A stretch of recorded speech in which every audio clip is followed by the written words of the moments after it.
लोग खूब मेहनत करते हैं, उन्हें इसका फल भी मिलता है, लेकिन इसके बाद भी वह खाली हाथ ही रहते हैं, हमेशा तंगी से जूझते रहते हैं। इसके पीछे की वजह व्यक्ति की कुछ खराब आदतें होती हैं, जो उन्हें सब कुछ पाने के बाद भी खाली हाथ खड़ा कर देती है। व्यक्ति की कामयाबी के पीछे दिन रात की मेहनत के साथ ही अच्छी आदतों का होना है। वहीं खराब आदतें हाथ में आई कामयाबी को भी गंवा देती है। जो लोग धन की कदर नहीं करते, उनके पास कभी धन नहीं रुकता। आमदनी को कमाने से ज़्यादा कठिन उसे खर्च करना है, इसलिए ये काम पूरी योजना बनाकर करना चाहिए। परिवार का भरण पोषण करने के अलावा धन का इस्तेमाल हमेशा अच्छे कार्यों में करना चाहिए, इसलिए दान पुण्य जरूर करें। जो लोग बिना सोचे समझे फिजूल खर्च करते हैं, उनकी हालत हमेशा खराब रहती है। गरीब व्यक्ति भी कंगाल हो जाता है। जो व्यक्ति लालच करता है, उसे जीवन में कुछ नहीं मिल पाता। दूसरों के सामान पर नीयत रखने वाला हमेशा खाली हाथ रह जाता है, उसका कभी भला नहीं होता। नीयत खराब होने के बाद भी बेईमानी व्यक्ति हाथ में आई कामयाबी को भी खो देता है। उसे जीवन भर तंगी का सामना करना पड़ता है। जीवन की समस्याओं से डरो मत, उनसे निपटने की कला सीखो। जो आपको कमज़ोर बनाता है, वह आपको बेहतर बनाने में मदद करता है।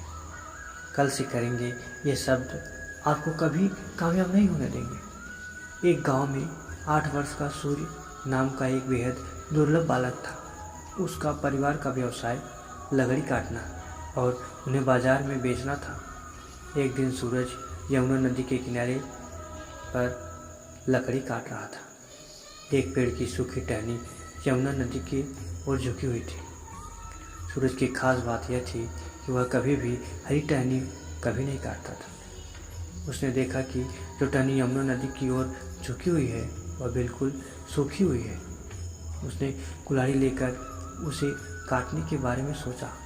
जैसे ही उसने अंतिम प्रहार टहनी पर किया, टहनी नदी में गिर गई और सूरज ने भी उसी टहनी को बचाने के लिए यमुना नदी में छलांग लगा दी। यमुना नदी का बहाव बहुत तेज था, क्योंकि वह बारिश का मौसम था।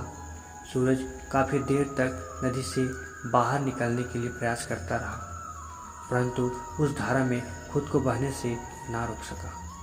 काफ़ी मेहनत के बाद भी वह सफल नहीं हो सका था और नदी के बहाव के साथ ही बहता गया। उसने मदद के लिए श्री कृष्ण को पुकारा। उससे पहले अपने लिए निजी हितों के लिए कभी भी श्री कृष्ण को याद नहीं किया था।